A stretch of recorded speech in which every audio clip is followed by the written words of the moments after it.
PSC സ്റ്റഡിയിലേക്ക് സ്വാഗതം. അപ്പോൾ ഞാൻ അങ്ങനെ എല്ലാ ജില്ലയുടെയും ഞാൻ പറഞ്ഞ പോലെ തന്നെ അഥവാ ഫെബ്രുവരി ലാസ്റ്റ് മുതൽ മാർച്ച് പകുതിയോടുകൂടി എല്ലാ ജില്ലയുടെയും മെസ്സേജ് വരുമെന്ന് ഞാൻ പറഞ്ഞിട്ടുണ്ടായിരുന്നു. കറക്റ്റായിട്ട് അതുപോലെ മാർച്ച് പകുതിയോടുകൂടി എല്ലാ ജില്ലയുടെയും മെസ്സേജ് വന്നു കഴിഞ്ഞിരിക്കുന്നു. ഇന്നലെയായിരുന്നു കോട്ടയത്തിൻ്റെയും വന്നിട്ടുണ്ടായിരുന്നത്. അപ്പോൾ എല്ലാവരും കറക്റ്റായിട്ട് സർട്ടിഫിക്കറ്റുകളെല്ലാം അപ്ലോഡ് ചെയ്തു എന്ന് കരുതുന്നു. ഇനി തിരുവനന്തപുരംകാർക്കും കോട്ടയംകാർക്കുമെല്ലാം തൃശ്ശൂർകാർക്കും സർട്ടിഫിക്കറ്റ് അപ്ലോഡ് മെസ്സേജിൻ്റെ ലാസ്റ്റ് ഡേറ്റ് ആയിട്ടില്ല. അവരെല്ലാം കറക്റ്റായിട്ട് അപ്ലോഡ് ചെയ്യാൻ ശ്രദ്ധിക്കണേ. അതുപോലെ ഡിഗ്രി ഇല്ല എന്നുള്ളൊരു സത്യവാങ്മൂലം എല്ലാവരും കൊടുക്കണം, നിർബന്ധമായും കൊടുക്കണം. കൊടുത്തിട്ടില്ലെങ്കിൽ റിജക്റ്റ് ആകുമെന്നും പറഞ്ഞിട്ട് മെസ്സേജ് വരുന്നത് കാണാമായിരുന്നു. അപ്പോൾ എന്തായാലും റിജക്റ്റ് ആകാതെ അങ്ങനെയൊന്നും ചെയ്യാതെ നിങ്ങൾ കറക്റ്റായിട്ട് എല്ലാ കാര്യങ്ങളും കൃത്യമായിട്ട് കൊടുക്കാൻ ശ്രദ്ധിക്കണേ. അതുപോലെ സത്യവാങ്മൂലം കറക്റ്റായിട്ട് നമ്മൾ എന്നാണ് അപ്ലോഡ് ചെയ്യുന്നത് അന്നത്തെ ഡേറ്റ് ഞാൻ നേരത്തെ പറഞ്ഞിട്ടുണ്ടായിരുന്നു. അതെല്ലാം ക്ലിയറായിട്ട് അതുപോലെ രജിസ്റ്റർ നമ്പറൊക്കെ കറക്റ്റായിട്ട് എഴുതാൻ ശ്രദ്ധിക്കണേ. അപ്പോൾ ഇതെല്ലാം കഴിഞ്ഞ പാടെ ഈ മാസം ലാസ്റ്റ് തന്നെ ഷോർട്ട് ലിസ്റ്റ് ഓരോ ജില്ലയുടെയും വരാൻ സാധ്യതയില്ല, വരുന്നതായിരിക്കും. അഥവാ ഏപ്രിൽ പകുതിയോടുകൂടി എല്ലാ ജില്ലയുടെയും ഷോർട്ട് ലിസ്റ്റ് പബ്ലിഷ് ചെയ്യും. അതിനുശേഷമാണ് വേരിഫിക്കേഷന് നമ്മളെ വിളിക്കുന്നത് കേട്ടോ. അപ്പം പലർക്കും ഒരു ഡൗട്ട് ഉണ്ട്, ഈ വേരിഫിക്കേഷൻ സമയത്ത് നമുക്ക് എങ്ങനെയാണ് അറിയുന്നത് എന്ന്. അപ്പോൾ നമ്മുടെ ഫോണിൽ തന്നെയാണ് നമുക്ക് മെസ്സേജ് വരും, ടെക്സ്റ്റ് മെസ്സേജ് ആയിട്ട് വരും. അതിന് ശേഷം നമ്മൾ പ്രൊഫൈൽ ഓപ്പൺ ചെയ്ത് നോക്കിയാൽ അനൗൺസ്മെൻറ്റ് പറഞ്ഞൊരു ഓപ്ഷൻ കണ്ടോ? ഈ ഞാൻ മാർക്ക് ചെയ്ത റെഡ് മാർക്കിൽ അതിലായിരിക്കും നമുക്ക് മെസ്സേജ് വന്നിട്ടുണ്ടാവുക, അനൗൺസ്മെൻറ്റ് എന്ന ബോക്സിൽ.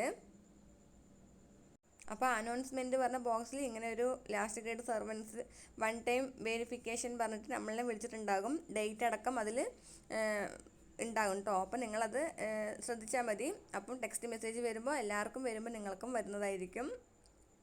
പിന്നെ അത് കഴിഞ്ഞിട്ട് അത് വേരിഫിക്കേഷൻ കഴിഞ്ഞ് ഒരു 1 വീക്ക് കഴിഞ്ഞിട്ടായിരിക്കും നമുക്ക് മറ്റേ OTV കിട്ടുന്നത്. OTV കൂടി കാണിച്ചു തരാവേ. നമ്മുടെ പ്രൊഫൈൽ ഓൺ ചെയ്താൽ ഇങ്ങനെ ആയിരിക്കില്ലേ പ്രൊഫൈൽ, അതിൽ കണ്ടോ ഞാൻ OTV സർട്ടിഫിക്കറ്റ് പറഞ്ഞ റെഡ് മാർക്കിൽ അടയാളപ്പെടുത്തിയത്, അതിൽ ക്ലിക്ക് ചെയ്യണേ. അപ്പം അതിൽ ക്ലിക്ക് ചെയ്യുമ്പോൾ ഇങ്ങനെയായിരിക്കും നിങ്ങൾക്ക് OTV സർട്ടിഫിക്കറ്റ് പറഞ്ഞിട്ട് കാണിക്കുന്നത്. ഇതിൽ നമുക്ക് പ്രിൻ്റ് എടുത്ത് വെക്കാനും പറ്റും കേട്ടോ. നമ്മൾ ഡ്യൂട്ടിക്ക് ജോയിൻ ചെയ്യുമ്പോഴായിരിക്കും നമുക്ക് ഇതിൻ്റെ ആവശ്യം വരുന്നത്. അപ്പം നമുക്ക് എപ്പോൾ വേണമെങ്കിലും പ്രിൻ്റ് ഔട്ട് എടുത്ത് വെക്കാം. അപ്പം പ്രിൻ്റ് എടുക്കാനുള്ള ഓപ്ഷനുണ്ട്. പിന്നെ പലർക്കും കുറച്ച് ഡൗട്ട് ഉണ്ടായിരുന്നു, ഈ ഗ്രീൻ ടിക്ക് വന്നിട്ടുണ്ട്, ഞങ്ങൾക്ക് ഈ ഗ്രീൻ ടിക്ക് അല്ല, ഇതുപോലെ റെഡാണ് കാണുന്നതെന്ന്. അപ്പം വേരിഫിക്കേഷൻ കഴിഞ്ഞവർക്കാണ് ഈ ഗ്രീൻ ടിക്ക് വീഴുന്നത്. അഥവാ നമുക്ക് അനൗൺസ്മെൻറ്റ് മെസ്സേജ് വരുന്നതല്ലേ, അതിന് ശേഷം നമ്മൾ അവിടെ പോയി കഴിഞ്ഞാൽ നമ്മുടെ സർട്ടിഫിക്കറ്റ് ഒറിജിനലും ഇതിൽ അപ്ലോഡ് ചെയ്തതും ഒന്നാണോ നോക്കും. അതിന് ശേഷമാണ് അവർ നോക്കിയിട്ട് കൺഫേം ചെയ്തിട്ടാണ് ഈ ഗ്രീൻ ടിക്കൊക്കെ വരുന്നത് കേട്ടോ. അപ്പം ഈ റെഡ് ഫയലിലുള്ളത് നമ്മളിപ്പോൾ അപ്ലോഡ് ചെയ്ത എല്ലാവർക്കും ഈ റെഡ് കളറിലായിരിക്കും. പിന്നെ വൺ ടൈം വേരിഫിക്കേഷൻ കഴിഞ്ഞവർക്കാണെങ്കിൽ ഗ്രീൻ ഉണ്ടാകും. പിന്നെ അഡീഷണൽ ഡിക്ലറേഷൻ്റെ അവിടെയും നോൺ ക്രിമിനൽ സർട്ടിഫിക്കറ്റിൻ്റെ അവിടെയും മാത്രം ഈ റെഡ് കളറിലായിരിക്കും. അതും ഓട്ടോമാറ്റിക്കലി വേരിഫിക്കേഷൻ കഴിയുന്നതാണ്. വൺ ടൈം വേരിഫിക്കേഷൻ കഴിയുന്നവർക്ക് ഓട്ടോമാറ്റിക്കലി അത് ഗ്രീൻ കളറിൽ വീഴും. അല്ലാത്തവരെ വിളിക്കുന്നതാണ്. വൺ ടൈം വേരിഫിക്കേഷനെ അവരെ വിളിക്കും. അനൗൺസ്മെൻറ്റ് മെസ്സേജ് നോക്കിയാൽ മതി കേട്ടോ.